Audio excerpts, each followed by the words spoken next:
오늘은 우리 당에서 결정해서 초대하신 우리 온천교회 김종호 목사님이 말씀을 전하겠습니다. 내 길을 여호와께 맡기라. 제 동생은 아닙니다. 이름이 비슷한데 근데 그리스도 안에서는 우리 형제고 그렇습니다. 말씀을 통해서 여러분들이 또 도전과 은혜 받으시기를 바랍니다. 목사님 나오실 때 할렐루야 하시기 바랍니다. 나오시죠. 함께함이 축복입니다.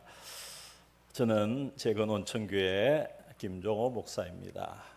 저는 서명교회에 아시는 분은 또 친인척이나 믿음의 교제를 나누는 분은 우리 목사님 내하고 또 이충건 장로님은 임원회에서 함께 활동하고 나머지 분들은 전혀 연결고리가 없는 그런 분입니다. 그래서 서명교회에 불러주셨는데 말씀을 전하는 이 자리가 저에게는 광야와 같은 자리입니다. 왜냐하면은 제가 재건 온천교회 지금 20년째 목회를 하고 있습니다. 담임 전도사로부터 시작해서 강도사 목사, 한 번도 주일 오전 예배에 본 교회 말고 다른 교회에서 예배를 드린 적이 없습니다.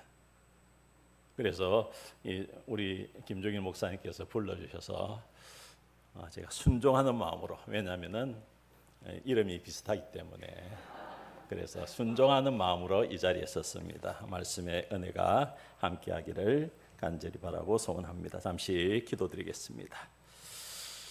하나님, 이 시간 하나님의 말씀이 선포되어집니다. 선포되어지는 이 말씀이 우리 마음 신비에 새겨지고, 새겨진 이 말씀 따라 말씀대로 살겠다고 결단하는 이 시간 되어지게 하여 주시옵소서. 준비된 말씀, 이제인 준비된 말씀만 잘 전할 수 있도록 이제인의 입술도 성령 하나님 주장하여 주시옵소서. 감사를 드리며 예수님 이름으로 기도드리옵나이다. 아멘. 혹시 여러분은 복음의 전함이라는 선교 단체를 아시는지? 우리 목사님께서 선교 사역을 많이 하셔서 그 단체가 어떤 단체인지 또 어떤 사역을 하시는지 알고 계시는 분도 있을 것 같습니다. 금요일 날 우리 목사님께 설교 요약을 보내드리고 나서 갑자기 어제 아침에 복음의 전함이라는 선교 단체가 눈에 들어오고 그 영상을 보게 되었습니다. 그 사역들을 조금은 알고 있는데 그 사역들이 어떻게 시작되었는가, 이 내용들을 살펴보면서 조금 충격을 받았습니다. 2000년대에 우리나라의 대기업 모든 광고를 휩쓸던 장로님이 계셨습니다. 그분은 우리나라의 정부 정책 홍보하는 광고도 도맡아 하시는 제일 잘 나가는 18년 동안 우리나라에서 광고계 탑 자리를 가지고 계시는 광고기획사장이었습니다.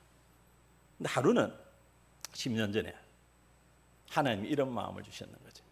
대기업 상품 광고를 그렇게 잘하고 또 국가 정책 홍보를 그렇게 잘하는데 내가 너에게 준 달란트는 광고하는 것, 홍보하는 건데 왜 하나님은 복음은 전하지 않느냐. 그래서 하나님이 복음을 광고하라 이런 마음을 줘서 그 사업체를 접습니다.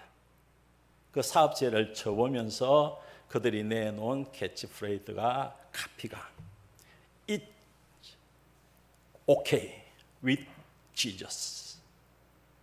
예수님과 함께라면 나는 괜찮다. 나는 문제가 없다. 이 카피를 가지고 지금 전 세계 80억 불신자를 대상으로 예수 그리스도의 복음을 전하고 그들의 입술을 통해서 주는 그리스도시요 살아계신 하나님의 아들이라는 믿음을 고백하기를 소망하며 이 사역을 감당하고 있습니다. 그런데 제가 이 사역을 갑자기 설교 말미에 소개하는 이유는 저보다 연배가 높으신 어른들은 많이 들었던, 근데 이 복음의 전함에서 처음 시작할 때 목적으로 삼은 그 캐치프레이즈가 그 자기들 표가 5대양 6대주의 복음을 전하자. 5대양 6대주의 하나님의 복음을 전하자. 연세 지긋하신 분들은 이 일들이 갑자기 떠오르실 겁니다. 제가 10대 청소년 시절에 재건 온천교회 예배를 드리는데 그때 예배를 인도하고 말씀을 전하시는 분이 조광재 장로님이라고 소천하신 분입니다. 그 장로님이 저희들을 신앙을 교육시키고 재건운동, 재건교회가 무엇인지를 단도리 하면서 물론 소위르 문답 같은 공부도 시키셨지만 항상 말미에 한 손에는 복음을 들고 한 손에는 구제품을 들고 5대양 6대주를 향해서 나아가는 꿈과 비전을 심어주셨습니다.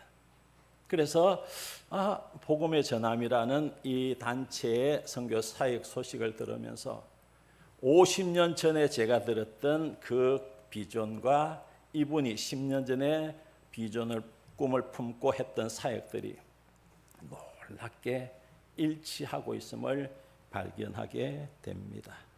제가 이 말씀을 드리는 이유는 하나입니다. 여러분이 예수 그리스도를 통해 구원받고 믿음의 삶을 살기로 결단한 이상 여러분의 재건 서명교회가 이곳에 존재하는 이유가 딱 하나입니다. 복음을 전하는 일입니다. 죽어가는 한 영혼을 살리기 위해서 여러분의 모든 것들을 내어놓고도 아깝지 않는 이유를 발견하는 삶. 이게 예수 그리스도를 나의 구주로 고백한 믿음으로 나의 신앙을 고백한 우리의 삶이라는 것입니다. 이 삶을 살아가는 우리에게 오늘 주신 시편 37편의 말씀은 귀한 하나님의 은혜가 또 위로가 함께하는 것입니다. 왜냐하면 이 말씀의 내용은 시편 전체 150편의 주제인 복 있는 사람은 시편 1편에 나오는 내용들이 이 37편의 내용과 크로족됩니다. 복 있는 사람은 믿음 안에서 어떤 삶을 살아야 되는가를 말씀해 주고 있기 때문입니다. 그래서 여기서 나오는 악한 일을 행하는 사람과 하나님의 말씀을 붙들고 하나님의 뜻 안에 사는 사람들을 이 시편은 아주 세세하게 아주 구체적으로 나누고 있습니다. 하나님을 마음에 두고 어떻게 하든지 하나님의 말씀대로 또 로마서에 믿음으로 의에 이르 구원받은 삶을 사는 의인, 성도라고 불리는 사람들이 있고 또 반면에 어떻게 하든지 하나님을 멀리하고 하나님을 마음에 두지도 않을 뿐더러 구약의 그 사람들의 가장 마음들을 잘 표현한 사사기 마지막의 말씀처럼 자기 소견에 옳은 대로 사는 삶, 이 삶을 악인으로 나누고 있습니다. 의인과 악인이 있는데 이 시편 37편은 우리에게 질문을 던지고 있습니다. 그러면은 여러분은 어떤 삶을 살 것인지, 어떤 마음을 품고 어떤 생각을 하며 오늘을 살 것인지 시편 37편을 묵상하면 나에게 하나님이 말씀하시는 질문을 얻고 그 말씀에 대한 답을 얻을 수 있는 내용이 되겠습니다. 그래서 오늘 주신 본문의 제목 말씀처럼 답은 내 길을 여호와께 맡기는 것밖에 없습니다. 여러분의 인생을 하나님께 맡길 때 하나님께서 행하시는 놀라운 일을 보게 될 것이고 그 가운데 하나님이 나를 얼마나 사랑하시는지 또 나를 통해서 하시고자 하는 일이 무엇인지를 발견하게 되고 그 일을 감당하는 감동과 기쁨을 누리게 된다. 오늘 시편 저자인 다윗이 그 삶을 살았습니다. 물론 인생 여정 가운데 사이사이에 하나님으로부터 신랄한 범죄를 저지른 다윗이었지만 다윗의 일반적인 평가는 하나님과 마음이 합한 사람이다. 이렇게 우리는 평가하고 있습니다. 이유는 하나입니다. 자신의 모든 삶, 나라를 운영하는 모든 것들을 자기가 결정하는 것이 아니라 하나님께 맡겼기 때문에 다윗을 평가할 때 하나님과 마음이 합한 사람이다 이렇게 평가를 받고 있습니다. 다시 말씀드리면은 하나님 외에 다른 길은 없다는 것입니다. 하나님의 이름 외에 하나님의 영광을 드러내는 일 외에는 다른 길이 없음을 다윗은 노래하고 이 시편을 통해서 오늘 우리에게 말씀해 주고 있습니다. 우리의 모습을 이 말씀을 통해서 돌아보게 하고 있다는 것입니다. 여러분은, 저와 여러분은 하나님 외에 우리 신앙, 우리 인생의 목적대로 하나님을 영광을 드러내는 것 외에 혹 다른 것에 붙들려서 일반적으로 말하면은 세상의 성공을 위해서 자신의 지혜와 능력과 가진 것을 가지고 하나님을 우선하는 삶을 살고는 있지 않는지 이 본문은 두렵고 떨리는 마음으로 우리를 돌아보며 말씀을 묵상할 때 그 삶은 큰 의미가 없는 삶이다. 이렇게 교훈해 주고 있습니다. 그러므로 하나님 영광 대신에 자신의 지혜와 자신의 열심과 자신의 가진 것으로 오늘을 살아가는 사람이 오늘 본문 1절부터 그 사람이 누군가를 보여주고 있습니다. 그리고 그 마지막 모습이 무엇인가를 보여주고 있습니다. 요새 매일 성경의 마지막 21장, 22장 새벽 묵상을 하는데 영원한 생명이 있는 삶이 있는 반면에 영원한 벌이 있는 삶이 있다는 것을 이 시편 37편은 잘 말씀해 주고 있습니다. 그래서 시편 전체의 주제인 복 있는 사람처럼 우리 인생의 모든 것들을 하나님께 맡기고 말씀을 통해서 하나님의 뜻을 밝히 깨달아 알고 하나님이 원하시는 것이 무엇인지 또 하나님께서 나를 통해서 하시고자 하는 일이 무엇인지 반대로 나에게 하나님께서 가로막고 있는 일이 무엇인지를 생각해 보는 은혜가 있었으면 참 좋겠습니다. 그 길을 가는 사람을 오늘 이 본문은 의인, 성도다 이렇게 정리를 하고 있습니다. 그러므로 하나님의 은혜로 세상 사람과 구별된 삶을 사는 성도 저와 여러분은 내 앞에 놓여 있는 모든 문제와 상황을 하나님께 내어놓아야 된다, 맡겨야 된다. 십자가 앞에 내려놓는 삶을 살아야 된다는 것입니다. 언제 어디서든지 내가 하는 그 자리에서 그 일들을 통해 하나님의 뜻이 무엇인가를 묻고 하나님께 맡기는 삶을 살아야 한다는 말씀입니다. 하나님께 주신 말씀을 통해서 약속한 일들이 나를 통해 우리를 통해 우리 교회를 통해서 이루어지도록 기대하며 기도하고 하나님께서 행하실 일들을 기다리는 삶, 이 삶이 성도로 부름받은 우리의 삶이라는 것입니다. 때로는 이해되지 않는 일들이 우리 앞에 펼쳐집니다. 억울한 일들이 펼쳐집니다. 제가 재건 온천교회에서 재건 온천교회 흥망성쇠를 다 본 사람입니다. 왜냐하면 지금 재건 온천교회 46년, 47년 차 교회를 다니고 있기 때문에 학생회 회장하면서 총무인 아내를 만나서 지금까지 그 교회 연애하러 간 건 아닙니다. 그 만나서 지금까지 목사로 삼으로 그 교회를 지키고 있는데 그 교회에서 일어나는 수많은 일들이 있습니다. 여러분 장로회 때 제가 장로회 총회 때 말씀을 드렸는데 정말 억울하다고 말도 하기 싫을 정도로 일들이 많이 교회 안에서 일어납니다. 혼자 다니는 권사님이 소천하시고 코로나 상황에서 성도들을 모아서 장례 일정을 다 마쳤는데 교회 안 나오는 남편이 목사님 우리 집사람 통장 안 주던가요? 이렇게 물어보는 거예요. 와, 방 뜹니다. 그런데 그 이유는 압니다. 다른 권사님에게도 그런 이야기를 하셨기 때문에 아는데 이 목사도 이런 일들을 수없이 당하는데 여러분의 삶도 마찬가지입니다. 우리가 생활하는 삶의 현장에서 여러분이 경험하는 정말 일어나서는 안 되는 일, 수많은 일들, 억울한 일들이 일어나고 있는데 그때 믿음의 사람인 성도는 오늘 시편 37편은 묵묵히 참고 기다리라. 이게 성도의 삶이라고 말씀해 주고 있습니다. 다시 말씀드리면 주신 하나님의 말씀과 지혜로 가슴에 담고 하나님의 공의를 드러내는 삶, 그 삶을 살아야 돼요.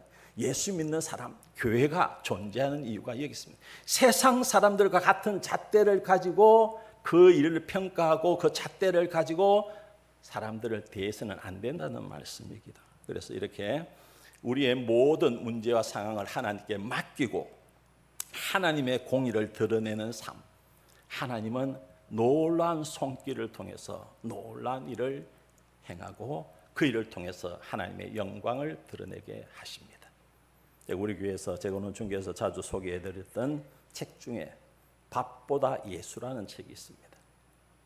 이 밥보다 예수라는 책은 목포 앞바다 금운도 섬에서 자란 작가가 물론 장애를 가지고 도무지 살 길이 없어서 교회를 찾아 믿음 생활하고 그 가정이 구원받는 그 스토리 가운데 자기 어머니와 우리나라 농어촌 아무런 목회자들이 찾지 않는 그곳에서 교회를 지킨 11명의 권사님과 한 분의 집사님 이야기가 담긴 책이 밥보다 예수입니다. 절절합니다. 목회자가 온다고 기다리면 일주일 있다가 도망가 버리고 3개월 있다가 교회를, 왜냐하면 안 되는 교회예요. 할머니 몇 분이 앉아서 교회를 하겠다고 하는데 목회자가 와서 전도사님 와서 그걸 감당하겠습니까?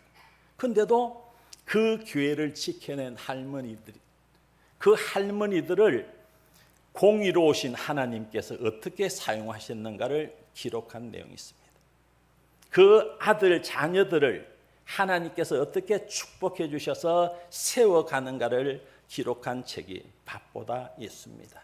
작가인 이 이름이 강영길이라는 작가인데 다리 장애 때문에 교회를 나가서 딱 3년 동안 하나님 내 다리 고쳐달라고 믿음이 있든 없든 밤낮으로 교회 가서 부르짖었는데 하나님의 대답은 간단합니다. 너는 그것으로 만족해라. 네 인생은 내가 책임져 준다.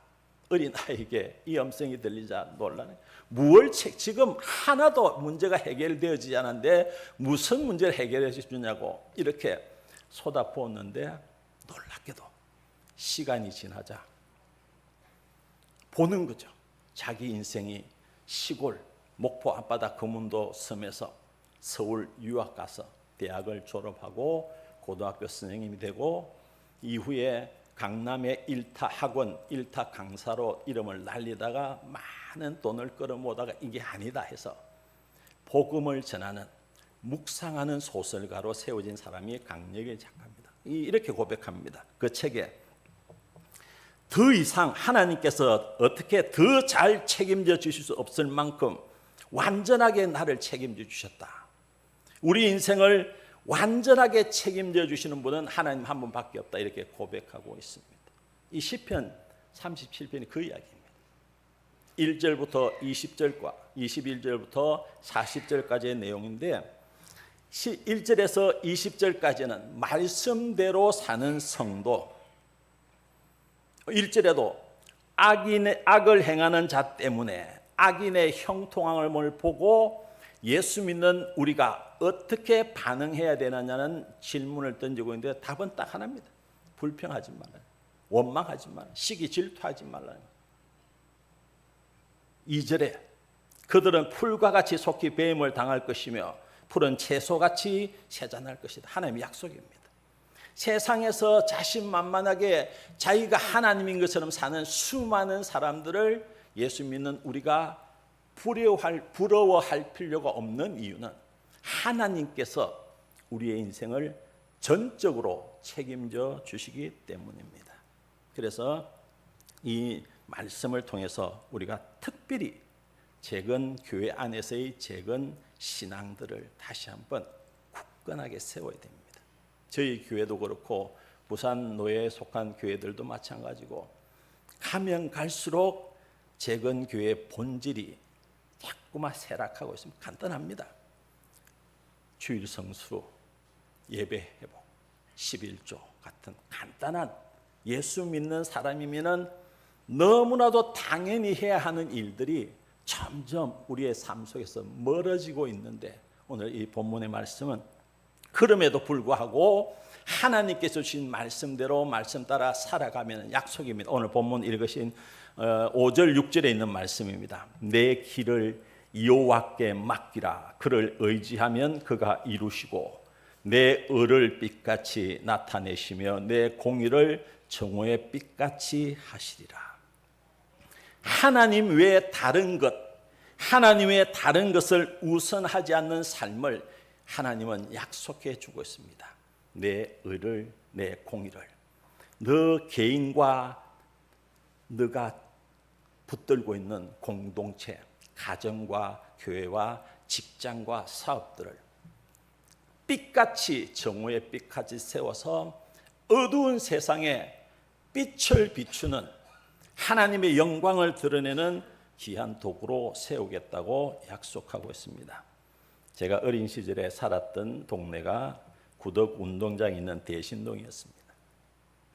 제가 재건교회를 주일날 오지만은 새벽 기도나 수요 예배 같은 경우에는 고신적 교회나 또 이북에서 목회하다가 내려오신 교회에 종종 드렸습니다. 1년에 한 교회씩 새벽 기도를 찾아가면서 예배를 드렸는데 공통점이 하나 있습니다.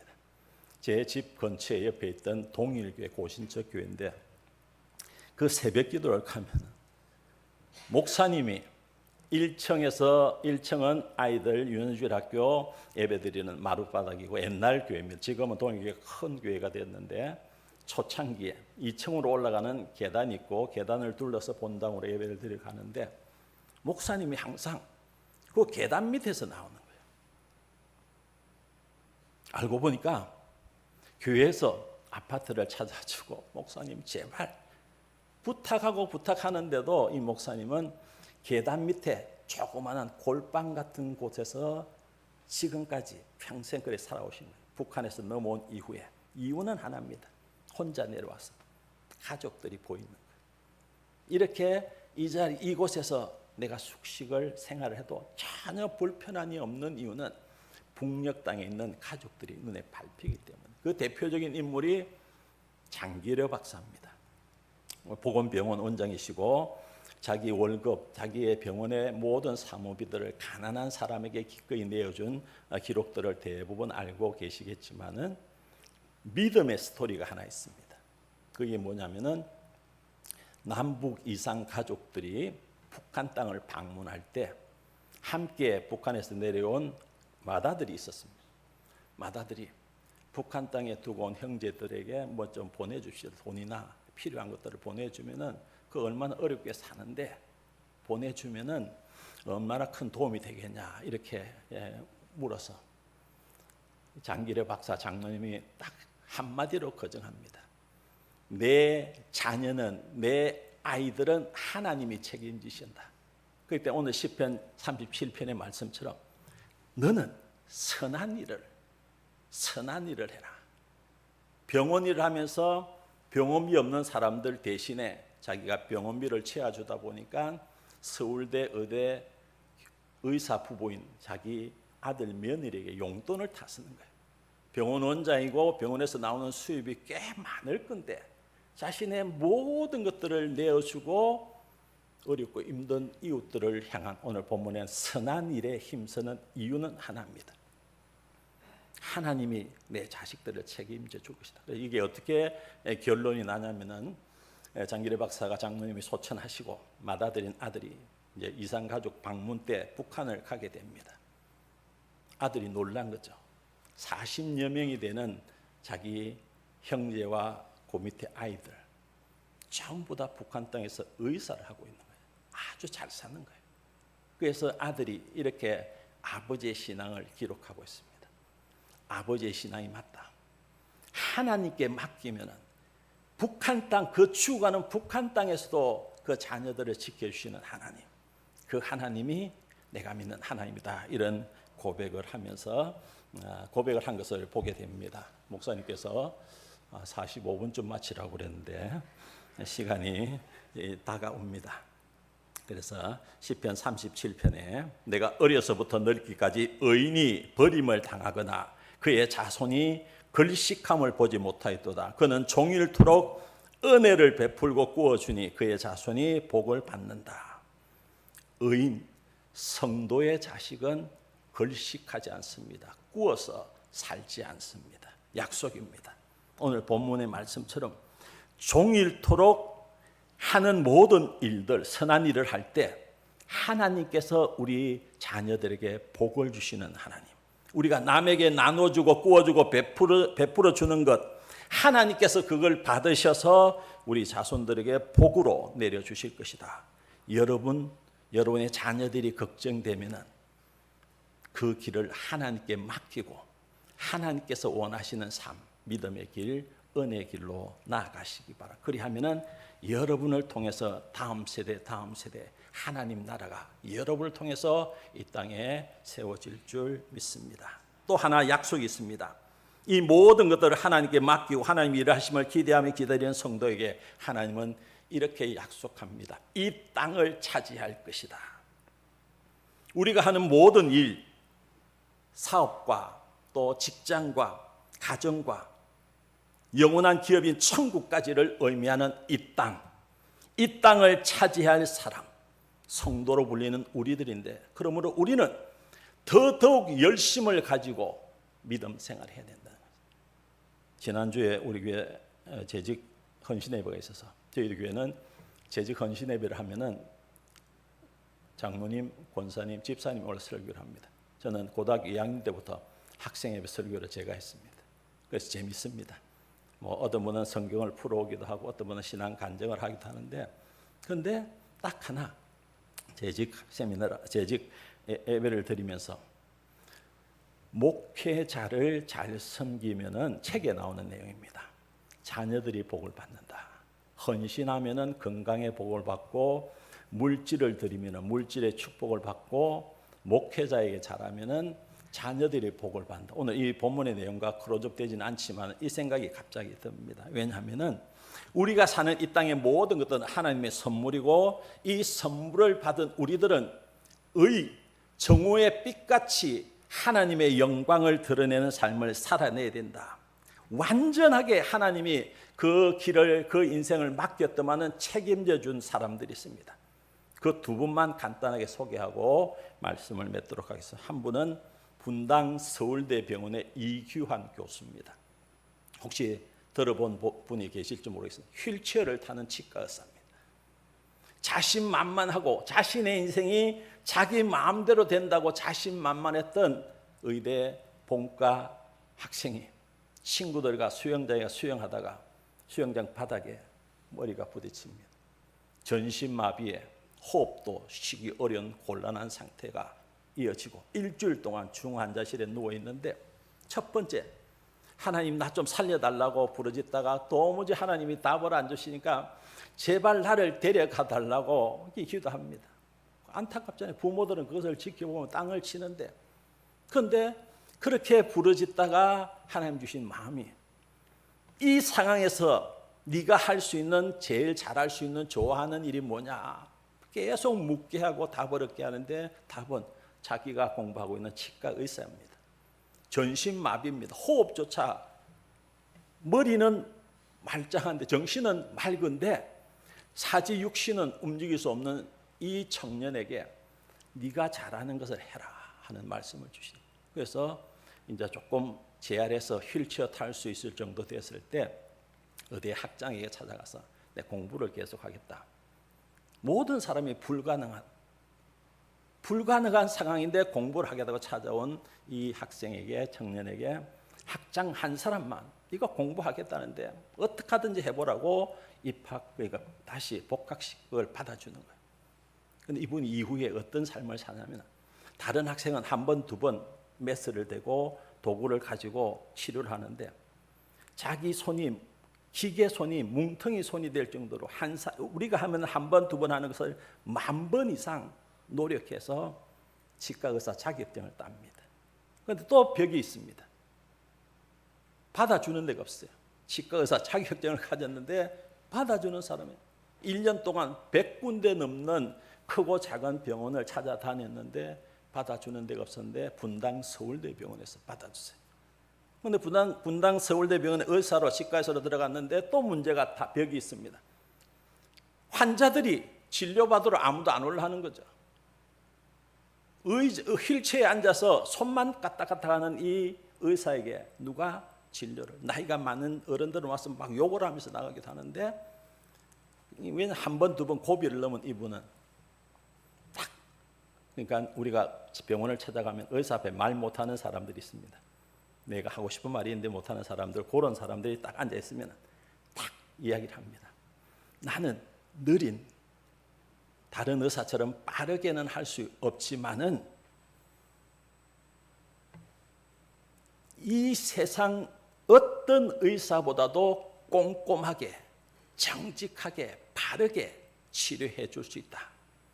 느리지만은 사람들이 할 수 있는 최고의 서비스를 제공해 주겠다 하는 이야기를 하면서 마음을 움직이는 거예요. 지금은 김우중 의료상인가 하는 상을 탈 정도로 분당 서울대병원에서 사역을 하고 있는, 죽을 힘을 다해서 이 일들을 감당했더만은 하나님께서 길을 열어주시고 지금은 이렇게, 그렇게 내가 병원에 누워 있을 때 울부짖던 우리 부모님, 그 기도하는 우리 어머니에게 결혼해서 내 자녀들이 밝게 할머니 할아버지에게 안기는 모습을 보여주는 그 삶을 지금 살고 있습니다.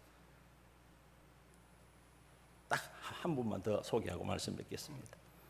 박위, 송지연 부부 이야기입니다. 요새 매스컴에서 방송에 많이 나오는 부부인데 유튜브고 전신마비입니다. 유튜브고 전신마비인데 이 청년도 자신만만한 청년이었습니다. 외국계 의류 브랜드 회사에 6개월 인턴 생활하고 6개월 이후에 정직원으로 이제 채용이 되어서 출근하기 일주일 전에 취업특을 내겠다고 친구들을 불러서 술 파티를 했는데 2층 술집에서 떨어졌는데 경추 6, 7번이 골절되어지고 전신마비. 그런데 이분이 그럼에도 불구하고 자신이 병원 생활하는 것을 유튜브를 통해서 보여주기 시작하는 거예요. 뭔가 주눅 들고 뭔가 문제가 많아서 힘들 것 같은 그 영상이 아니라 자신만만한, 하나님이 이 어려움, 고통 가운데서 나를 통해서 하시는 일이 무엇인가를 보여주게 되고, 그래서 수많은 사람들이 그 채널을 위라클입니다. 박위의 위자와 미라클, 기적의 그 이름을 따서 채널 위라클이라는 그 채널을 통해서 많은 사람에게 소망을, 희망을 주니까. 이분의 삶의 기적은 딱 하나입니다. 주일날 아니면 평일날 새벽에 나와서 기도하는 거. 휠체어를 타고 교회에 나와서 기도하는데 기적과 같은 만남이 이루어집니다. 걸그룹 시크릿 걸그룹의 송지연이라는 자매를 새벽 기도 시간에 휠체어 타고 문을 들어오는데 눈이 마주친 거예요. 잘 나가는 스타가 그 휠체어 타고 자신만만하게 기도하는 그 모습에 마음이 움직여서 1년 사귀고 작년 10월 달에 결혼하고 지금은 2세를 기대하고 있습니다. 제가 이 말씀을 드리는 이유는 하나입니다. 우리 앞에는 우리가 생각조차 하지 못하는 수많은 일들이 순간순간 일어나게 되어 있습니다. 그래서 이런 삶의 현장에서 우리에게 다른 길은 없습니다. 내 길을 여호와께 맡기는 길밖에 없습니다. 여러분의 모든 문제와 상황을 예수 그리스도 십자가 앞에 내려놓는 길밖에 없다는 것입니다. 길과 진리와 생명 되신 예수 그리스도와 함께 그 하나님께 우리의 인생을 맡길 때 오늘 말씀을 통해 소개해 드린 수많은 사람처럼 하나님을 통해 기적을 경험하며 오늘을 살아가게 될 줄 믿습니다. 이 은혜와 행복을 누리는 이를 통해 하나님의 영광을 드러내는 하나님의 권속들 다 되어지기를 간절히 바라고 소원합니다. 아버지 하나님 감사를 드립니다. 귀한 말씀 허락하여 주시고 또 오늘 시편의 말씀을 통해서 우리를 통해서 역사하시는 하나님을 보게 하여 주심을 감사드립니다. 재건 서명교회 속한 성도들, 권속들 오늘 말씀에 나온 그 사람들처럼 믿음으로 세상을 이기고 믿음으로 기적을 경험하며 매일매일 살아가게 해주시고 폭염이 기승을 부리는 이 때 영육의 건강함으로 하나님의 기쁨을 만끽할 수 있도록 성령께서 그들을 축복하여 주시옵소서. 감사를 드리며 예수님 이름으로 기도드리옵나이다. 아멘.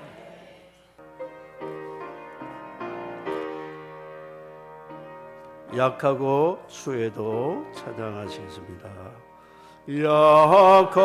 약하고 추해도 주께로 나가면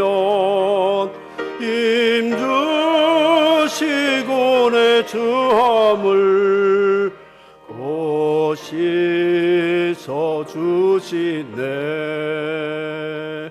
내가 주께로 지금 와오니 십자가의 보혈로 날 씻어주소서.